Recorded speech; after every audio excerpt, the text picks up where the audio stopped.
गाजियाबाद दौरे पर पहुंचे उत्तर प्रदेश के उप मुख्यमंत्री ने सफाई कर्मियों को सम्मानित किया और किसानों से प्राकृतिक खेती अपनाने की अपील की। देखिए हमारी खास रिपोर्ट। गाजियाबाद के नवयुग मार्केट स्थित वाल्मीकि पार्क में आयोजित 12 साल बेमिसाल कार्यक्रम में उत्तर प्रदेश के उप मुख्यमंत्री ब्रजेश पाठक ने हिस्सा लिया।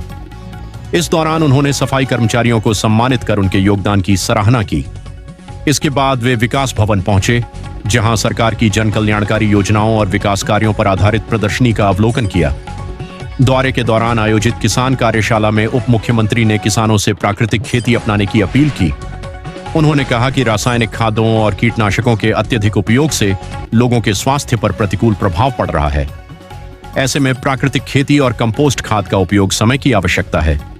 उन्होंने कहा कि विकसित भारत के लक्ष्य को हासिल करने के लिए किसानों की महत्वपूर्ण भूमिका है और आने वाली पीढ़ियों को सुरक्षित व शुद्ध खाद्य सामग्री उपलब्ध कराने के लिए प्राकृतिक खेती को बढ़ावा देना होगा।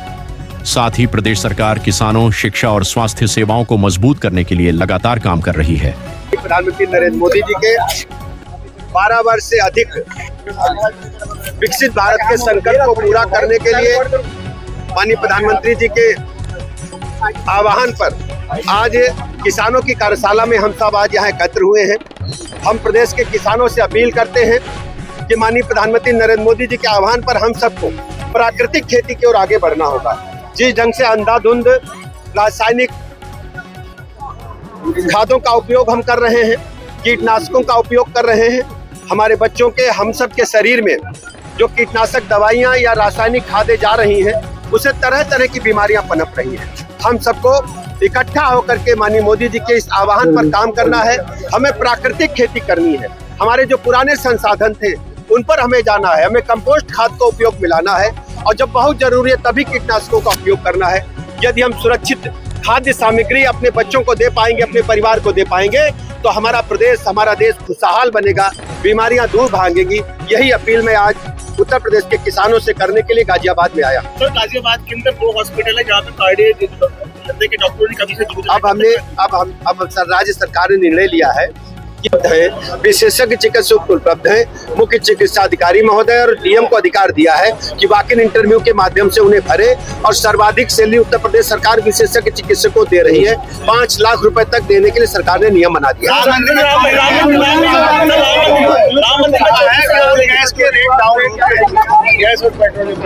ये हम चर्चा करके बताएंगे सेंट्रल सरकार।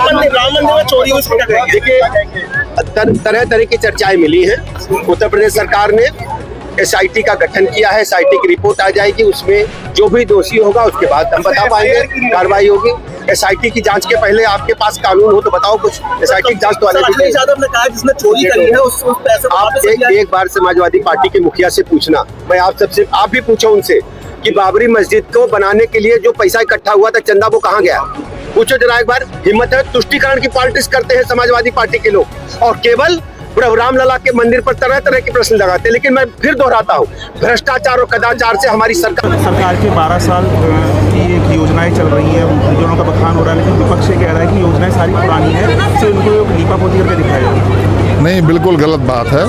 विपक्ष मुझे खूब याद है जब बिल्कुल 2014 के मुहाने पर कांग्रेस सरकार, यूपीए सरकार जा रही थी, उस समय के बजट में भी माननीय मनमोहन सिंह जी ने पूरे देश के लोगों को केवल 5 लाख मकान देने की घोषणा की थी अपने बजट में। और मोदी जी ने घोषणा की कि हम किसी भी गरीब को बिना छत के नहीं रहने देंगे। जिस योजना के तहत अब तक 4 करोड़ से ज़्यादा मकान दिए जा चुके हैं।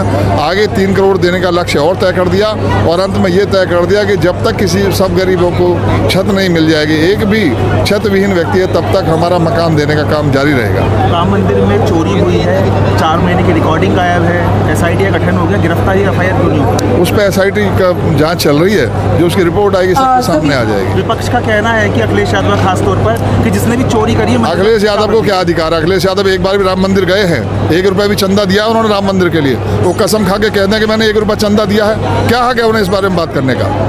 आप गाजियाबाद भ्रमण करते रहते हैं और ट्रांसजेंडर की जनता एक अस्पताल के लिए मुख्यमंत्री जी बोल के गए अस्पताल, लेकिन पिछले 12 साल में सुनील शर्मा विधायक एक अस्पताल के लिए प्रस्ताव भी नहीं भेज पाए। नहीं, ऐसा नहीं है, प्रस्ताव भी गया है पर वो जगह का विषय फाइनल नहीं हो पाया, इसलिए वो हॉस्पिटल बन नहीं पाया। हॉस्पिटल तय हो चुका, प्रस्ताव भी आ चुका, बजट भी आ चुका, लेकिन जगह का प्रस्ताव ठीक ना हो पाने के कारण वो रुका हुआ। लेकिन उन्होंने जोर शोर से जमीन की घोषणा करी थी।